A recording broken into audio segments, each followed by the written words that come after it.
يا أيها الذين آمنوا اتقوا الله حق تقاته ولا تموتن إلا وأنتم مسلمون يا أيها الناس اتقوا ربكم الذي خلقكم من نفس واحدة وخلق منها زوجها وبث منهما رجالا كثيرا ونساء واتقوا الله الذي تساءلون به والأرحام إن الله كان عليكم رقيبا يا أيها الذين آمنوا اتقوا الله وقولوا قولا سديدا يصلح لكم أعمالكم ويغفر لكم ذنوبكم ومن يطع الله ورسوله فقد فاز فوزا عظيما رب اشرح لي صدري ويسر لي أمري واحلل عقدة من لساني يفقهوا قولي اللهم انفعنا بما علمتنا وعلمنا ما ينفعنا وزدنا علما وقال تعالى في مقام آخر أفلا يتدبرون القرآن أم على قلوب أقفالها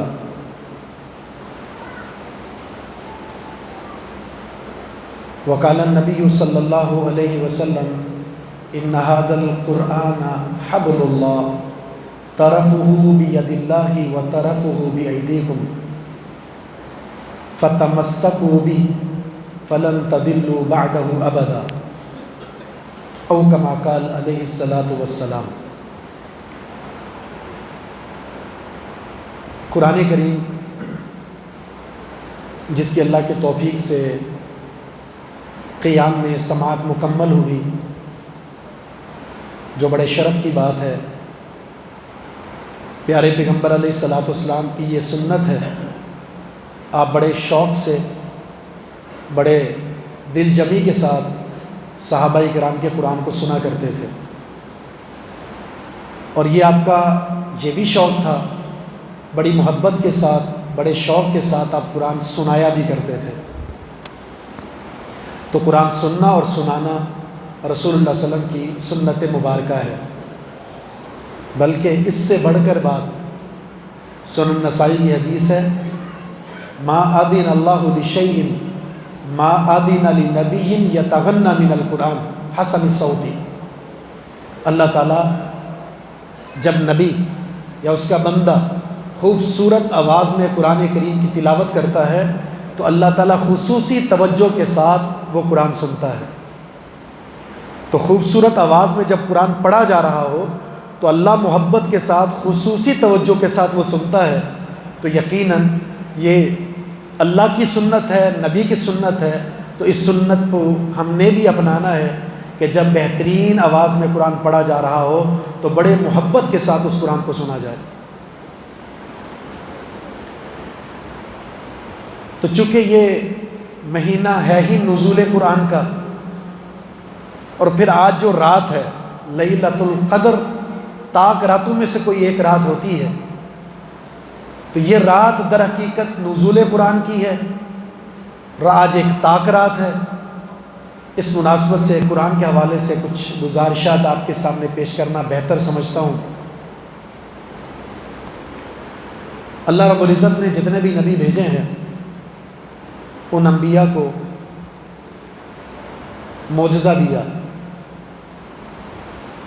وہ معجزہ اس دین کی صداقت اور نبی کی صداقت پر دلالت کرتا تھا۔ لفظ معجزہ کا معنی ہے نبی کو اللہ تعالیٰ اس نبی کی یا اس کے دین کی صداقت کے لیے خرق عادت، کوئی ایسا کام اس کی ذات سے سرزد کروا دے جس سے انسان کی عقل کو وہ چیز عاجز کر دے، حیران کر دے۔ قرآن کریم کو بھی ہم معجزہ کہتے ہیں اس لیے کہ یہ اعجاز انسانی عقلوں کو حیرت زدہ کرنے والا ہے۔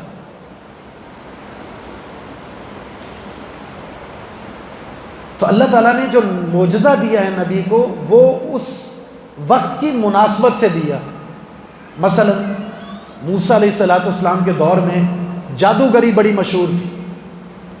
جادوگر اپنی جادوگری کی وجہ سے شہرت پاتے تھے، مقابلے ہوا کرتے تھے، اور دھوم مچ جاتی تھی اس جادوگر کی جو سب سے حاوی ہو جاتا۔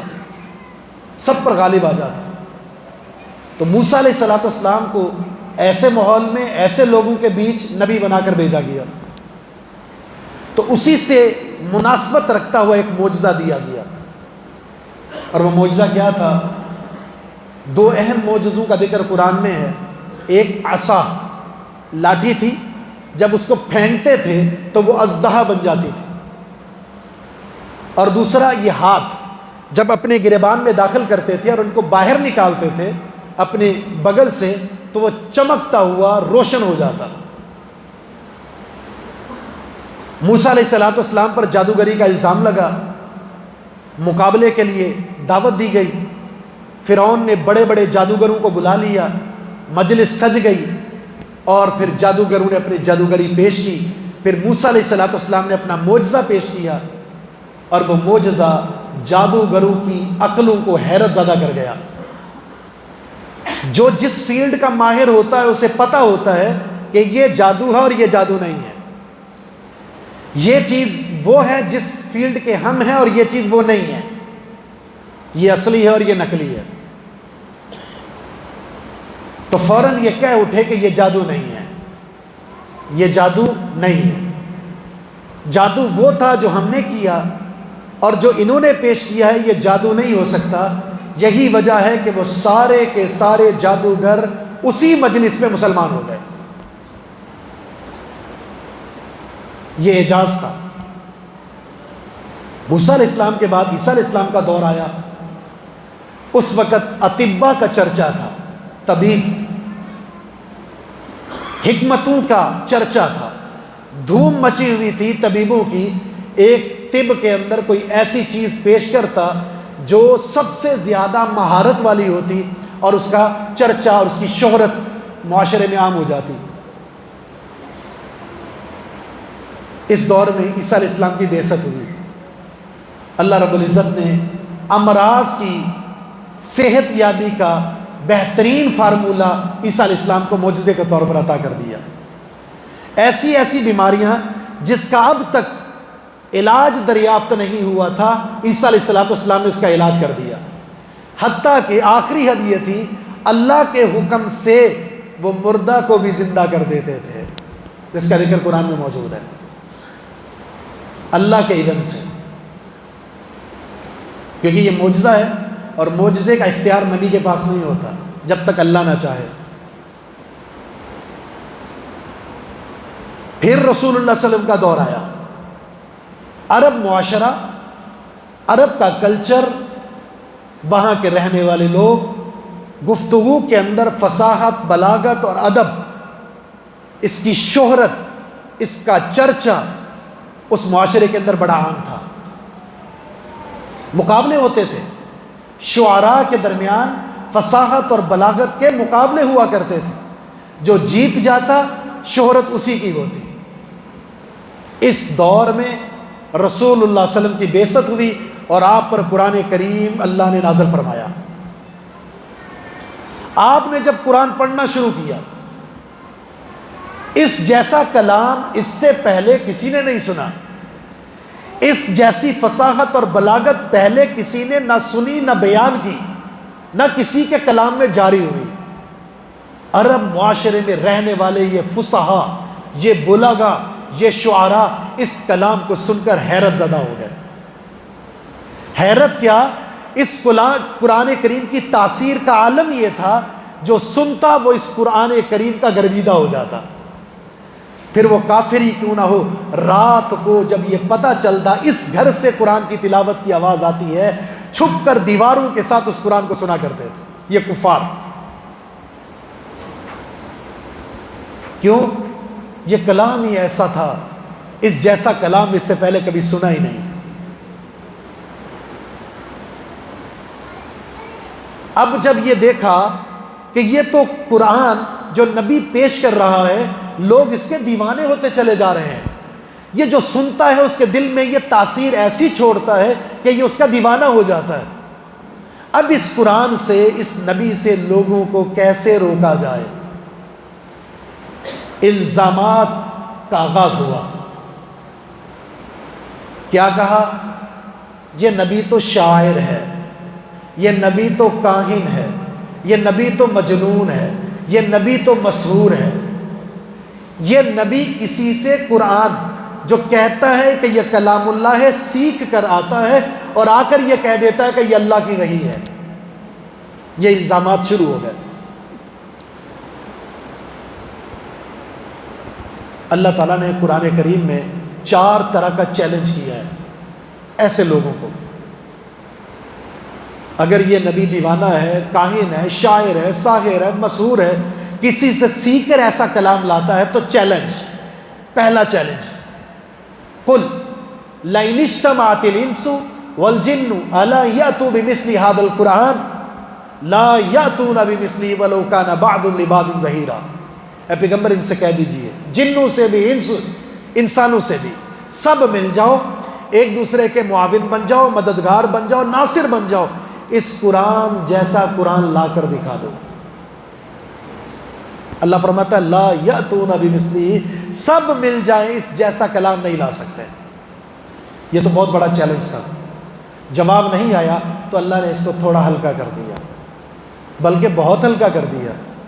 سورہ ہود میں اللہ نے دوسرا چیلنج کیا، قل فأتوا بعشر سور مثلہ مفتریات وادعوا من استطعتم من دون اللہ ان کنتم صادقین۔ اے پیغمبر ان سے کہہ دیجئے اپنی طرف سے گھڑ کے 10 صورتیں اس جیسی لا دو، پھر جس کو بلانا ہے بلا لو، ہم تمہیں کھلی اجازت دیتے ہیں اگر اس دعوے میں سچے ہو کہ یہ نبی کا اپنا کلام ہے، کسی سے سیکھ کر آتا ہے، یہ تو شاعری کرتا ہے، یہ تو کاہن ہے، یہ تو دیوانہ ہے، یہ تو ساحر ہے، یہ مسحور ہے، یہ بنا کر لاتا ہے، تم جس کو بلانا ہے بلا لو، اگر سچے ہو تو 10 صورتیں اس جیسی گھڑ کر لے آؤ۔ چیلنج دیا، جواب نہیں آیا، اللہ نے پھر چیلنج کو اور ہلکا کر دیا، بہت ہلکا کر دیا۔ 114 صورتیں تھیں، اللہ نے 113 کو ہٹایا اور کہا صرف اب ایک صورت، سورہ بقرہ میں وَإِن كُنتُمْ فِي رَيْبٍ مِّمَّا نَزَّلْنَا عَلَىٰ عَبْدِنَا فَأْتُوا بِسُورَةٍ مِّن مِّثْلِهِ وَادْعُوا شُهَدَاءَكُم مِّن دُونِ اللَّهِ إِن كُنتُمْ صَادِقِينَ۔ اللہ کے علاوہ کائنات میں بسنے والے جن اور ان سب کو بلا لو، اکٹھا کر لو، ساری کائنات کے لوگ، پھر جو ہم نے کلام اپنے نبی پر اتارا ہے، اپنے بندے پر اتارا ہے، اس جیسی کوئی ایک صورت لے کر آ جاؤ اگر سچے ہو۔ یہ بھی بہت بڑا چیلنج تھا۔ پھر اللہ تعالیٰ نے ایک اور مقام پر اس کو بھی ہلکا کر دیا اور کیا کہا فَلْيَأْتُوا بِحَدِيثٍ مِّثْلِهِ إِن كَانُوا صَادِقِينَ۔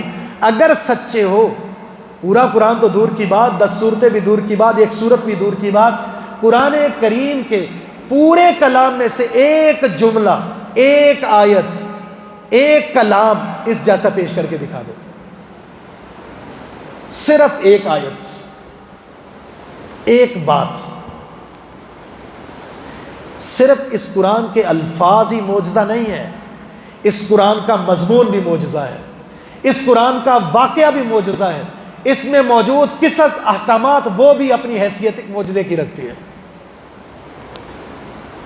یہی وجہ ہے سورہ غافر کے اترنے کے بعد قریش کے اندر ریحانۃ قریش کے نام سے ایک شخص تھا جس کو ولید بن مغیرہ کہتے ہیں۔ قریش کا پھول کہا جاتا تھا اسے، اس کی تدبیر، اس کی چالیں، اس کی بصیرت، اس کا دانشور ہونا، اس کی فصاحت اور بلاغت، اس کا چرچا تھا۔ لوگ مشکل میں پھنستے اس کے پاس آتے اور تدبیر اور دانشوری کے ساتھ مستفید ہو کر اپنی مشکلات کو نکل جایا کرتے تھے۔ اس کے سامنے یہ مسئلہ رکھا تو ولید بن مغیرہ کے الفاظ یہ تھے، اللہ کی قسم میں شاعر کو بھی جانتا ہوں، یہ شاعر نہیں ہے، میں کاہن کو بھی جانتا ہوں، یہ کاہن نہیں ہے، میں جادوگر کو بھی جانتا ہوں، یہ جادوگر نہیں ہے، میں جس پر جادو ہو چکا ہوتا ہے اس کو بھی جانتا ہوں، یہ اس شخص کا تعلق اس سے نہیں ہے جو مسحور ہے۔ پھر قرآن کے بارے میں ایک لفظ، ایک جملہ، ایک عبارت جو مشہور ہوئی، تاریخ کا حصہ اس نے کہی، مسلمان نہیں ہے، کیا کہا کہتا ہے کہ یہ قرآن وَإِنَّهُ لَحَلَاوَةٌ وَإِنَّ عَلَيْهِ لَطَلَاوَةٌ وَإِنَّهُ لَمُثْمِرٌ أَعْلَىٰ مُغْدِقٌ أَسْفَلُهُ وَإِنَّهُ لَيَعْلُو وَلَا يُعْلَىٰ عَلَيْهِ۔ اس قرآن کے اندر تو ایک شیرینی ہے، اس قرآن کے اندر تو ایک کشش ہے، یہ تو ایک ایسا درخت ہے جو کلام پیش کیا جاتا ہے، جس کے اوپر پھل لگا ہوا ہے اور جس کے نیچے سبزہ ہی سبزہ ہے۔ یہ کلام تو ایسا ہے کہ یہ غالب ہو جاتا ہے، مغلوب ہو ہی نہیں سکتا۔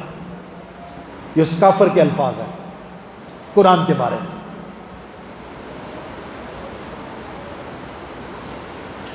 تو قرآن کریم اللہ کا معجزہ ہے، اس کا اعجاز کیا ہے؟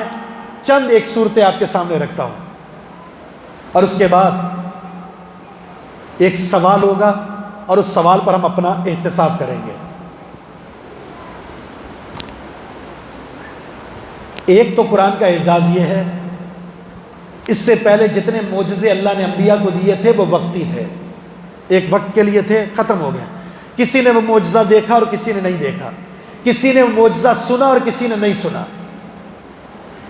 قرآن کریم ایک ایسا معجزہ ہے جو زندہ جاوید ہے، ہم میں سے ہر شخص کے ہاتھ میں، ہر شخص پڑھتا ہے، ہر شخص دیکھتا ہے، ہر شخص سنتا ہے، اور بہت ساروں کے سینے میں یہ قرآن جیسا معجزہ موجود ہے۔ یہ معجزہ ہے جو ہمارے ہاتھوں میں۔ یاد رکھیے، ایک ایسا وقت آئے گا اللہ تعالیٰ نے قرآن کے الفاظ کو ختم کر دینا ہے، اٹھا لینا ہے۔ عبداللہ بن مسعود رضی اللہ تعالیٰ فرماتے ہیں قرب قیامت جب قرآن کریم کے الفاظ کو کتابت سے بھی اور سینوں سے بھی اللہ اٹھا لے گا، اس وقت لوگ جانوروں جیسی زندگی گزار رہے ہوں گے۔ قرب قیامت ایسا دور آئے گا، لوگ پوچھیں گے نماز کیا ہوتی ہے، زکوٰۃ کیا ہوتی ہے؟ ہمارے آباء و اجداد سے سنا تھا، وہ کہتے تھے کہ لا الہ الا اللہ کوئی چیز ہوتی ہے۔ جہالت کا عالم یہ ہے۔ اس کا معنی یہ ہے جب قرآن کے الفاظ اٹھا لیے جائیں گے، بچے ہوئے لوگ اس دور میں وہ جانور جیسی زندگی گزاریں گے۔ قرآن جیسا معجزہ آج ہمارے پاس موجود ہے، اگر کسی کی زندگی میں قرآن نہیں ہے، قرآن فہمی نہیں ہے، قرآن پر عمل نہیں ہے، اس کے احکامات پر عمل نہیں ہے، قرآن کو اپنے لیے دستور حیات نہیں سمجھتا، راہ ہدایت نہیں سمجھتا، اس کی زندگی بھی جانوروں سے کم نہیں ہے۔ لہم قلوب لا یفقہون بہا ولہم اعین لا یبصرون بہا ولہم آذان لا یسمعون بہا اولئک کالانعام بل ھم اضل۔ دل ہیں سمجھتے نہیں، آنکھیں ہیں دیکھتے نہیں، کان ہیں سنتے نہیں، یہ تو جانور جیسے ہیں بلکہ جانوروں سے بھی بدتر ہیں۔ تو یہ معجزہ موجود ہے، قدر کیجئے، احترام کیجئے، پیار کیجئے، سمجھیے، دستور حیات بنائیے، قانون حیات بنائیے، آئین بنائیے کہ اس کی خلاف ورزی بغاوت ہے۔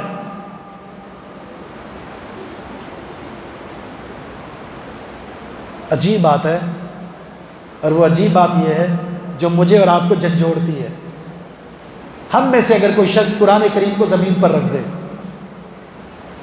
تو ہم میں سے ہر شخص کی غیرت جاگ جاتی ہے، اس کو گریبان سے پکڑتے ہیں اور اس کو کان سے کھینچتے ہیں، دو چار لگاتے ہیں، قرآن کی تو نے گستاخی کی ہے۔ قرآن ہم میں سے کسی کے ہاتھ سے غیر ارادی طور پر گر جائے، کیا ہوتا ہے؟ اٹھائیں گے، چومیں گے، سینے سے لگائیں گے، آنکھوں کے ساتھ لگائیں گے، استغفار کریں گے اور صدقہ دیں گے، اللہ معاف کر دے۔ قرآن پڑھا ہوا ہے، اس کی طرف پیٹ کریں گے تو سمجھتے ہیں کہ یہ گستاخی ہو گئی۔ یہ احترام ہے قرآن کا۔ یہی شخص جو قرآن کے گرنے پر بھڑاس میں آ جاتا تھا، یہی شخص جو قرآن کی طرف پیٹ کرنے کو گستاخی سمجھتا تھا، یہی شخص جس سے قرآن گرا اور وہ بیچارہ افسردہ ہو کر استغفار کرتا ہے، چومنے لگ جاتا ہے، یہ وہ شخص ہے جس کی زندگی میں نماز نہیں، جبکہ اسی قرآن میں نماز کا اللہ نے سینکڑوں دفعہ حکم دیا ہے۔ یہی وہ شخص ہے قرآن کریم میں زکوٰۃ کا حکم ہے، زکوٰۃ نہیں دیتا۔ یہی شخص ہے قرآن میں اللہ رب العزت نے روزے کا حکم دیا، روزہ نہیں رکھتا، یہی وہ شخص ہے صلہ رحمی کا اس قرآن میں حکم ہے، یہ صلہ رحمی نہیں کرتا۔ یہی قرآن ہے جس میں یہ حکم موجود ہے کہ سود حرام ہے، حرام کی یہ شکلیں ہیں، حرام کی یہ شکلیں ہیں، اس میں وہ ملوث ہے، گرفتار ہے، اس کو اس کی کوئی پرواہ نہیں۔ بڑا مجرم کون ہے؟ کون ہے بڑا مجرم؟ وہ شخص جو قرآن پر عمل کرتا ہے لیکن اس سے دانستہ طور پر یا غیر دانستہ طور پر اس سے پیٹ ہو گئی، یا غیر ارادی طور پر اس سے قرآن گر گیا، یہ مجرم ہے؟ یا وہ جو قرآن کو چومتا رہتا ہے، اوپر رکھتا ہے، محبت کے ساتھ اٹھاتا ہے، محبت کے ساتھ رکھتا ہے، لیکن قرآن پر عمل نہیں کرتا، عملی طور پر کمر کے پیچھے قرآن کو پھینک رکھا ہے؟ ان اللہ مجرم کون ہے؟ یہی شخص جس نے عملی زندگی میں قرآن کریم کو پیچھے پھینکا ہوا ہے۔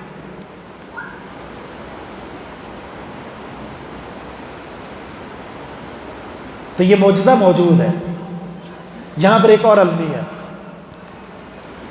کہ قرآن کریم کا اعجاز ایک یہ بھی ہے کہ یہ چیلنج ان کے لیے بھی تھا، آج بھی ہے اور قیامت تک ہے، اس جیسا کلام کوئی ہو ہی نہیں سکتا، چیلنج ہے۔ لیکن المیہ یہ ہے، بعض لوگوں نے اپنی کتابوں میں یہ عبارت لکھی، الہدایۃ کالقرآن، یہ ہدایہ قرآن جیسا ہی ہے، قرآن جیسی کوئی چیز نہیں ہو سکتی۔ بعض جگہ پر فضائل اعمال کو یوں تقسیم کیا جاتا ہے کہ یہ قرآن کا نچوڑ ہے، قرآن کو پڑھنے کی ضرورت ہی نہیں ہے۔ آپ کیا سمجھتے ہیں؟ جس فضائل اعمال کو قرآن کا نچوڑ کہا جاتا ہے، اس کتاب کے اندر یقیناً کتاب و سنت کے ساتھ وہ کیا گیا ہے جو جوس نکالنے کے بعد اس گنے کے ساتھ ہوتا ہے، اس کا کچمبر نکال دیا جاتا ہے۔ قرآن کے احکامات کے ساتھ یہ کیا گیا ہے، کھلواڑ۔ اور پھر قرآن سے روکا جاتا ہے کہ اس کتاب کو پڑھیں، قرآن کو پڑھنے کی ضرورت نہیں ہے۔ خلاصہ ہے، قرآن جیسی کوئی کتاب ہو ہی نہیں سکتی، قرآن جیسا کوئی کلام ہو ہی نہیں سکتا، آپ قرآن کے مثل بھی نہیں بنا سکتے اسے۔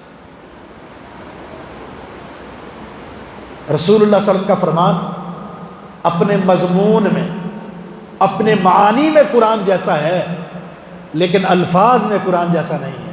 کیوں؟ سب سے عظیم ذات کس کی ہے؟ اللہ رب العزت کی ہے، اس جیسی کوئی ذات ہو سکتی ہے؟ قطعاً نہیں۔ تو یہ الفاظ قرآن کریم کا، یہ کس کے الفاظ ہیں؟ کسی انسان کے ہیں؟ نہیں، بلکہ یہ کلام اللہ ہے، اللہ کے الفاظ ہیں۔ جب اللہ کے الفاظ ہیں، وہ ذات بے مثال ہے، تو اس کا کلام بھی بے مثال ہے۔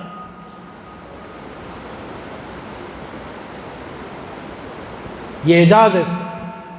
قرآن کا اعجاز یہ بھی ہے کہ جس نبی کی زبان مبارک سے یہ الفاظ ادا ہوئے ہیں قرآن کے، وہ نبی امی ہے، نہ پڑھنا جانتے ہیں نہ لکھنا جانتے ہیں۔ در حقیقت یہ بھی معجزہ تھا کہ تم اے کفار مکہ، اے شعراء، اے بلغاء، اے فصحاء، تم بڑے فصیح اور بلیغ ہو، بڑے ہی مؤدبانہ گفتگو کرتے ہو، ادیبانہ کلام کرتے ہو، تمہارا پڑھا لکھا ہونا، اور دوسری طرف یہ نبی جو امی ہے، یہ ایسا کلام پیش کر رہے ہیں جس کلام جیسا کلام پیش کرنے کی تمہارے اندر کوئی طاقت ہی نہیں ہے۔ یہ ایک معجزہ ہے۔ پھر قرآن کا ایک اعجاز یہ بھی ہے، اس کا جو انداز ہے، پورے قرآن کا جو انداز ہے، اتنا عام فہم ہے، اتنا سادہ ہے کہ ایک دیہاتی انسان بھی اگر غور کرتا ہے اس کو سمجھ آ جائے گا۔ وَلَقَدْ يَسَّرْنَا الْقُرْآنَ لِلذِّكْرِ فَهَلْ مِن مُدَّكِرٍ، ہم نے قرآن کو تو نصیحت کے لیے آسان بنایا ہے کوئی نصیحت حاصل کرنے والا؟ یہی وجہ ہے جب یہ آیت اتری نا، فَاصْدَعْ بِمَا تُؤْمَرْ وَأَعْرِضْ عَنِ الْمُشْرِكِينَ، ایک دیہاتی کے کان میں جب یہ آیت پڑھی تو سجدہ ریز ہو گیا۔ کیا کہا؟ اس قرآن کی فصاحت کو سجدہ ہے۔ ایک دیہاتی، ایک بدو جو اونٹ کو چراتا ہے، کان میں جب یہ آیت پڑھی تو کیا کہہ اٹھا؟ قرآن کی فصاحت کو سجدہ ہے۔ ایسا کلام تو کبھی نہیں دیکھا۔ سورہ کوثر اتری، سیدنا علی رضی اللہ تعالیٰ عنہ نے اسے لکھا اور بیت اللہ کے ساتھ لٹکا دیا۔ اس وقت ہوتا کیا تھا؟ اس وقت ہوتا یہ تھا، کلام کے مقابلے ہوتے تھے، کس کا کلام سب سے زیادہ ادب والا ہے، فصاحت والا ہے، اسے لکھتے اور بیت اللہ میں لٹکا دیا جاتا. بڑے بڑے ادیب آتے، پڑھنے کے بعد اس کا نمبر دے کر جاتے. نمبر دیے جا رہے ہیں، لیکن سورہ کوثر اس کو کوئی نمبر نہیں دے رہا، اس پر کچھ نمبرنگ نہیں ہو رہی. بالآخر تبصرہ جو ہوا وہ صرف یہ تھا، ما ھذا قول البشر، یہ جو سورہ کوثر یہاں لکھی گئی ہے اسے نمبر کیا دیں، اس کے پڑھنے سے یہ لگتا ہے کہ یہ انسانی کلام ہے ہی نہیں. یہ انداز کلام ایسا ہے کہ انسانی کلام ہے ہی نہیں. جب انسانی کلام ہے ہی نہیں تو انسان میں طاقت بھی نہیں ہے کہ اسے نمبر دے سکے. اعجاز، میں بہت ساری باتوں کو اعجاز کی نکال کر ایک اہم بات کی طرف آتا ہوں، اور وہ یہ ہے قرآن کریم کا ایک اعجاز یہ بھی ہے کہ اس کا موضوع ہدایت انسانی ہے. کیا موضوع ہے؟ انسان کی ہدایت. پورا قرآن اٹھا لیں، توحید کے دلائل دیے یا فکر آخرت یا واقعات بیان ہوئے یا احکامات، مقصود صرف انسان کی ہدایت ہے. اس لیے پورے قرآن کو پڑھ لیں، ایسی کوئی بات نہیں ملے گی جس کا انسان کی ہدایت سے تعلق ہی نہیں ہے. میں 3 مثالیں دیتا ہوں. قرآن میں موسیٰ کا ذکر ہے، موسیٰ، لیکن پورے قرآن میں موسیٰ کا نام نہیں ہے. موسیٰ کہا، نام نہیں بتایا. کیوں؟ نام کا انسان کی ہدایت سے کوئی تعلق ہی نہیں ہے. آپ اصحاب کہف کا قصہ پڑھتے ہیں، اس میں اصحاب کہف کی تعداد کتنی تھی اللہ نے نہیں ذکر فرمائی. جنہوں نے ذکر کی ہے اللہ نے رجمًا بالغیب کہہ دیا، یہ تکے لگا رہے ہیں. اللہ نے اصحاب کہف کے قصے میں کتے کا ذکر کیا ہے. کتا کیسا تھا، کس نسل کا تھا، کیا رنگ تھا. تو نہ اصحاب کہف کی تعداد کو اللہ نے پسند کیا ذکر کرنا، نہ اس کتے کے بارے میں صفات کو ذکر کیا. کیوں؟ اس لیے کہ انسان کی ہدایت کے ساتھ اس کا کوئی تعلق ہی نہیں ہے. آدم علیہ السلام کا ذکر ہے قرآن میں، جنت کے ایک درخت کا پھل کھا لیا. پورا قرآن پڑھ لیں، یہ قصہ کئی جگہ ملے گا. وہ درخت کون سا تھا، وہ پھل کون سا تھا، اللہ نے ذکر نہیں کیا. کیوں؟ درخت کا جاننا، پھل کا جاننا، اس کا انسانی ہدایت سے کوئی تعلق ہی نہیں ہے. پھر مزے کی بات، صحابہ کرام نے ایک سوال کیا. سوال یہ تھا، اے اللہ کے رسول، یہ جو چاند ہے چھوٹا سا نکلتا ہے، چھوٹا سا، پھر بڑا ہونا شروع ہو جاتا ہے، 14 دن تک یہ مکمل ہو جاتا ہے. پھر اس کے بعد ریورس میں چھوٹا ہونا شروع ہوتا ہے، 28 تاریخ کو پھر ختم ہو جاتا ہے.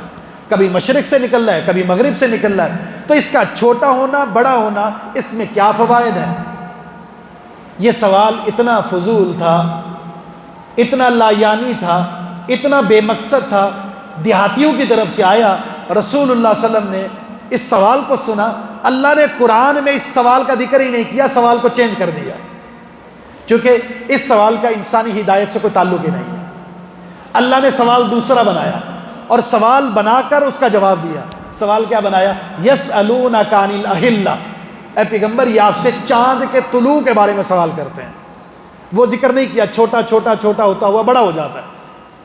یہ نہیں ذکر کیا چاند کے بارے میں یہ سوال کرتے ہیں کہ یہ چھوٹا کیوں نکلتا ہے، پھر بڑا کیوں ہو جاتا ہے، پھر ریورس میں کیوں آتا ہے. کیوں؟ انسانی ہدایت سے کوئی تعلق ہی نہیں. ہاں اس کا تعلق تھا چاند طلوع ہوتا ہے، غروب ہوتا ہے، کیوں؟ اس میں ہمارے لیے کیا مقاصد ہیں؟ تو اللہ نے فرمایا ہی مواقیت للناس، اس میں اللہ تعالیٰ نے لوگوں کی بندگی کے اوقات رکھے ہیں. چاند دیکھو گے روزہ رکھو گے، چاند دیکھو گے روزہ چھوڑ دو گے، چاند دیکھو گے عید کا معاملہ ہے، چاند دیکھو گے تمہارے لیے قربانی کا معاملہ ہے، چاند دیکھو گے حج کے معاملات. تو سوال وہ کرنے چاہیے جس کا تعلق آپ کی ہدایت کے ساتھ ہو. سوال وہ کرنے چاہیے جس کا تعلق آپ کی اصلاح کے ساتھ ہو، آپ کے اعمال کی اصلاح کے ساتھ ہو. ایسے سوالات فضول ہوتے ہیں جو کسی کو پھنسانے کے لیے ہوتے ہیں. چلو یہ سوال کرتے ہیں، اس کو پھنساتے ہیں اپنی علمیت کو جھاڑنے کے لیے. یہ سوالات بھی انسان کو گمراہ کر دیتے ہیں. فَاسْأَلُوا أَهْلَ الذِّكْرِ إِن كُنتُمْ لَا تَعْلَمُونَ، اگر علم نہیں ہے تو پھر اہل علم سے سوال کرو. قرآن کریم میں اعجاز کی ایک صورت یہ بھی ہے کہ اس کا اگر انداز پڑھیں آپ تو بڑا ہی بے مثال ہے. اس کو کہتے ہیں تکلیف ما لا یطاق۔ قرآن میں ایسا نہیں ہے کہ اللہ تعالیٰ نے بندوں پر ایسے احکامات نازل کر دیے ہوں جو اس کی طاقت میں نہ ہو، بلکہ پورے احکامات اللہ نے ایک متوسط طاقت رکھنے والے انسان کی طاقت کے مطابق نازل فرمائے۔ کوئی شخص قرآن کے کسی حکم کو ہٹا کر یہ دعویٰ نہیں کر سکتا کہ یہ حکم میری طاقت سے ورا ہے، بلکہ یہاں جس طرح طاقت کے مطابق فرائض ہیں، بالکل پورے قرآن کے اندر یہ بھی نظر آئے گا اللہ نے رخصتوں کا بھی نزول فرما دیا ہے۔ یہ بندہ طاقت نہیں رکھتا تو اللہ فرماتا ہے کہ ہم نے اس کو رخصت دے دی ہے۔ روزہ نہیں رکھ سکتے، بیمار ہیں، بعد میں رکھ لیں، مسافر ہیں بعد میں رکھ لیں، مسافر ہیں نماز قصر کر لیں۔ یہ کیا ہے؟ یہ رخصتیں۔ جس طرح فرائض ہیں اسی طرح رخصتیں، دونوں کا اللہ تعالیٰ نے بہترین موازنہ قرآن کریم میں رکھا ہے۔ تو یہ اجازات ہیں جس کے اور بہت ساری شکلیں ہیں، لیکن ہم کلام کو مختصر کرتے ہیں، بات مختصر کرتے ہیں، اس لیے کہ آج تاکرات ہے، اور تاکرات کوئی اجتماعی عبادت کی نہیں ہوتی، انفرادی عبادت ہے، لیکن موقع ایسا تھا، حکم بھی ہوا تھا، اس لیے ضروری سمجھا کچھ باتیں آپ کے سامنے ذکر ہو جائیں۔ اب آپ آتے ہیں ایک سوال کی طرف، اس کے بعد پھر ہم اپنا ایک احتساب کرتے ہیں۔ سوال یہ ہے کہ ہم الحمدللہ مسلمان ہیں، اور ہر رمضان میں ہم قرآن ختم بھی کرتے ہیں، سن کر بھی ختم کیا، پڑھ کر بھی ختم کیا، اور پتہ نہیں کتنے ختم کرتے ہیں۔ کوئی شبینہ میں ایک رات میں ختم کر رہا ہے، کوئی 10 روزہ تراویح، کوئی 20 روزہ تراویح، کوئی 1 ماہ کی تراویح، اس میں قرآن ختم ہو رہا ہے۔ پھر گھر کے اندر بھی انفرادی طور پر خواتین کے بیچ میں قرآن کی تکمیل کے ختم کے مقابلے ہو رہے تھے۔ کتنے ختم؟ 4۔ آپ کے کتنے ختم؟ 5۔ تو زندگی میں نہ جانے کتنے ختم ہو گئے۔ اتنے ختم ہونے کے باوجود بھی انقلاب اس لیے نہیں ہے کہ قرآن کے احکامات ہماری زندگی سے ختم ہیں۔ سوال یہ ہے، ہم میں سے جتنے بھی اپنے حلقہ احباب میں بیٹھتے ہیں، وہاں پر کسی نہ کسی ٹاپک پر گفتگو ہوتی ہے، اور ہم میں سے ہر شخص الحمدللہ ایسی گفتگو کرتا ہے کہ دوسرے کو یہ تاثر دے رہا ہوتا ہے تمہاری معلومات مجھ سے کم ہے۔ پڑوسیوں پر گفتگو شروع ہو جائے تو آپ ایسی گفتگو کریں گے، سامنے والا کہے گا ہاں اس کو تو پڑوسیوں کے بارے میں بہت پتہ ہے۔ معیشت پر بات ہو تو ہم میں سے کوئی یہ تاثر دے کر ہی اڑتا ہے کہ اس پر مجھے ایسا ہولڈ حاصل ہے کہ مجھ سے کوئی جیت ہی نہیں سکتا۔ سیاست پر تو آپ کہیں گے مجھ سے زیادہ کوئی جانتا ہی نہیں ہے۔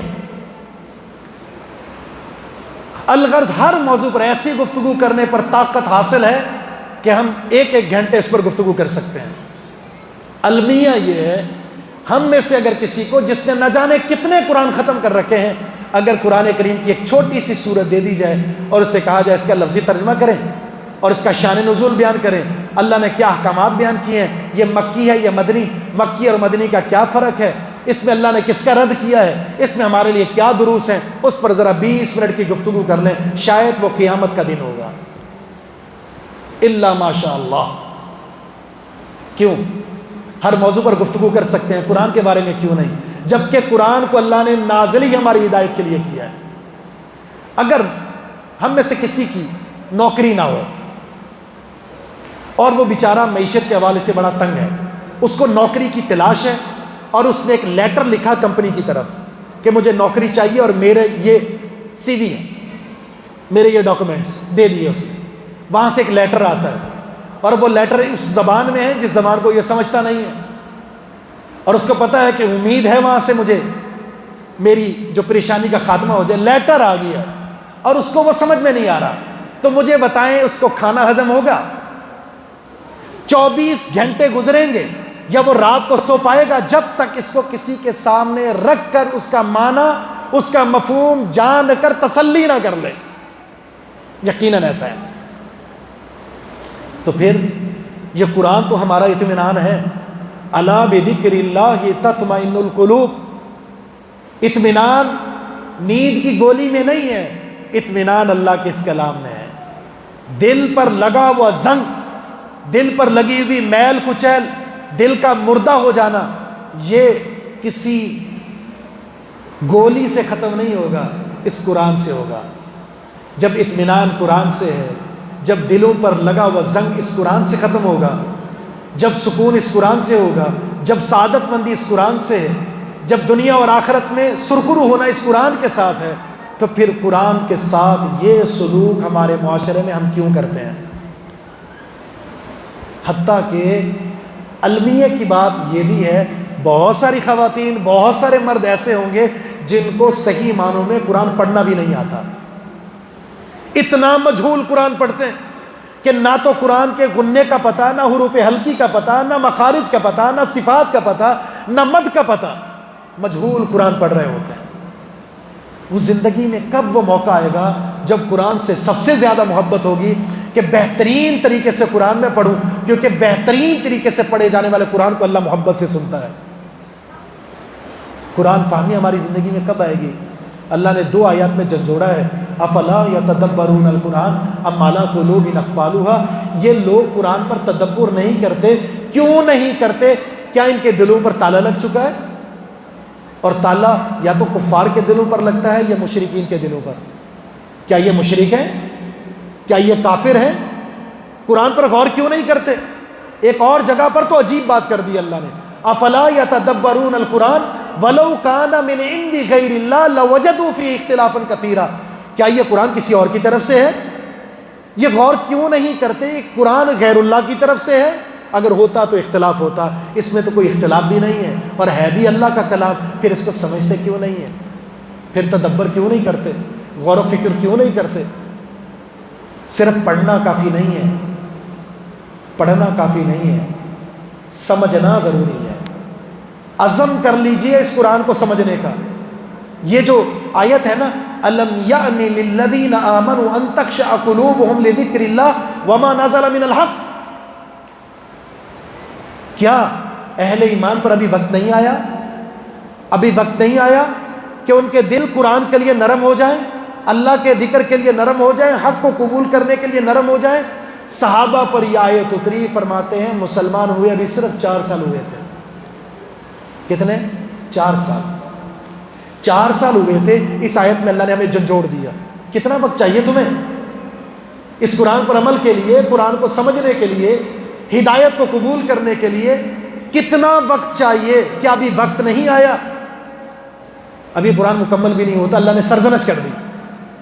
ہم جدی پشتی مسلمان ہیں، 50 سال، 60 سال، 70 سال، 30 سال، 20 سال، 10 سال، نہ تو قرآن سمجھتے ہیں، نہ قرآن کو صحیح پڑھتے ہیں، نہ قرآن کا حفظ ہے، نہ قرآن پر عمل ہے، تو کتنا وقت چاہیے؟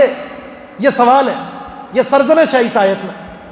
کتنا ٹائم چاہیے اس قرآن فہمی کے لیے، قرآن کو صحیح مخارج سے پڑھنے کے لیے، قرآن پر عمل کرنے کے لیے، اور کتنا وقت درکار ہے؟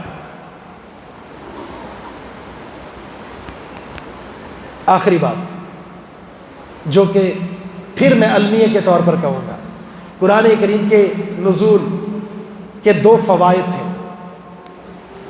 اس جسم کی شفا اور اس سینے کی شفا، شفاء لما فی الصدور، یہ 2 مقاصد ہیں، 2 فائدے ہیں۔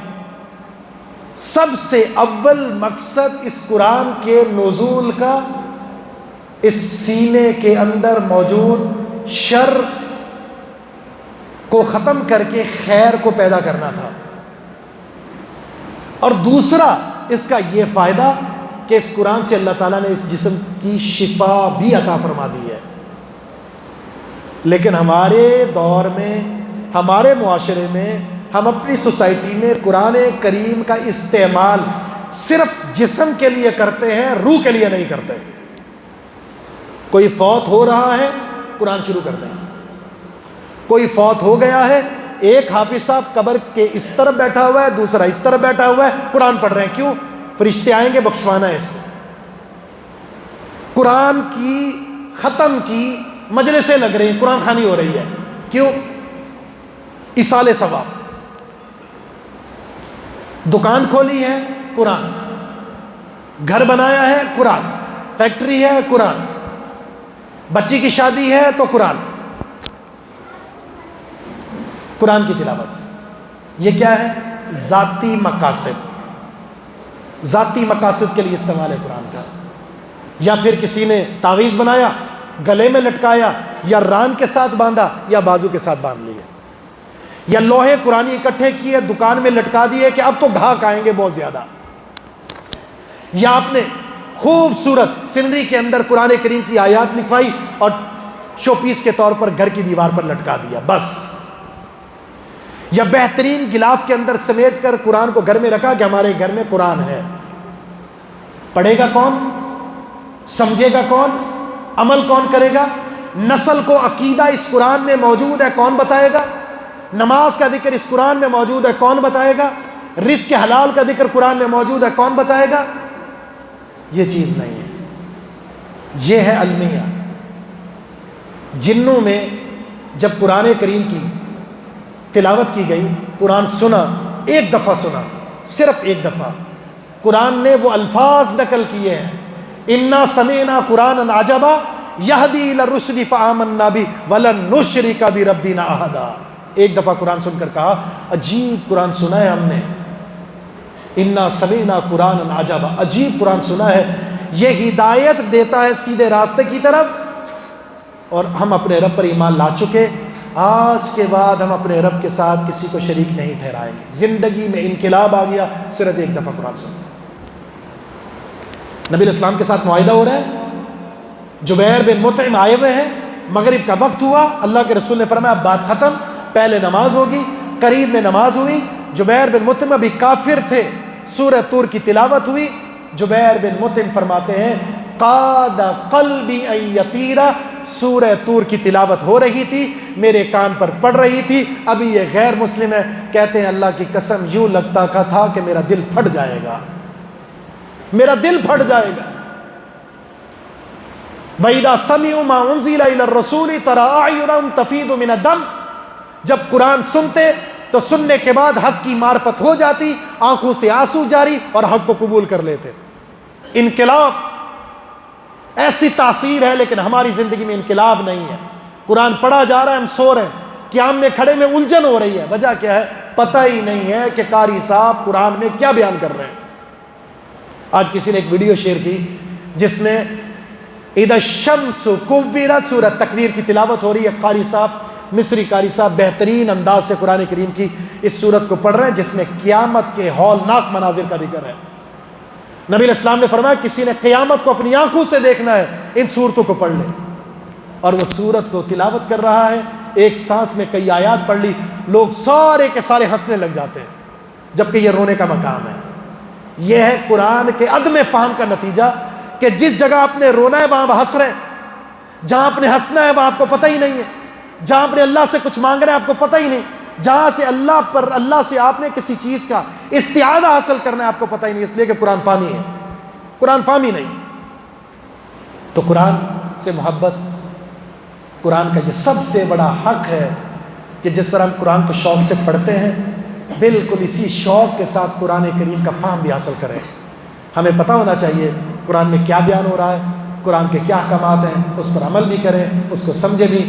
یہ ہے وہ محبت قرآن سے، یہ قرآن کا بہت بڑا حق، تدبر قرآن اگر ہمیں یہ حاصل ہو گیا تو یقین جانیں زندگی میں انقلاب کا آغاز ہو جائے گا، تبدیلی کا آغاز ہو جائے گا، ہمارے معاشرے میں تبدیلی آئے گی، معاشرہ اچھا ہوگا، سوسائٹی اچھی ہوگی، گھر اچھے ہوں گے، گھر کے افراد اچھے ہوں گے، یہ تبدیلی یہاں سے آئے گی۔ اللہ سے دعا ہے کہ رب العالمین ہمیں قرآن سے ایسا تعلق قائم کرنے کی توفیق عطا فرما دے، اللہ تعالی ہمیں قرآن سے محبت عطا فرما دے، اللہ دین سے محبت عطا فرما دے، احکام قرآن سے محبت عطا فرما دے۔ یہ رمضان نزول قرآن کا مہینہ ہے، اللہ تعالیٰ اس مہینے میں جو ہماری عبادات ہوئی ہیں اللہ اپنی بارگاہ میں سے قبول و منظور فرما دے، اللہ ہمارے روزوں کو قبول کر لے، ہماری عبادات کو قبول کر لے، ہمارے قیام کو قبول کر لے، ہمارے صدقات کو قبول کر لے۔ یہ مغفرت کا مہینہ ہے، اللہ تعالیٰ ہمیں مغفرت کا پروانہ جاری فرما دے، اللہ لوگوں کو جہنم سے آزادی عطا فرماتا ہے، اے اللہ ان لوگوں کی فہرست میں ہمارا نام بھی شامل فرما دے جن کو تو جہنم سے آزاد کر چکا ہے۔ اے اللہ جو بقیہ لمحات رہ گئے ہیں پروردگار تو اس سے خصوصی دعا ہے، اے پروردگار ان رہ جانے والے بقیہ لمحات کے اندر ہمیں کم حق ہوئی عبادت کرنے کی توفیق عطا فرما دے، اے اللہ ان میں جو رحمتیں برکتیں ہیں اے اللہ اسے سمیٹنے کی توفیق عطا فرما دے۔ وما توفیق الا باللہ، وآخر دعوانا الحمد للہ رب العالمین۔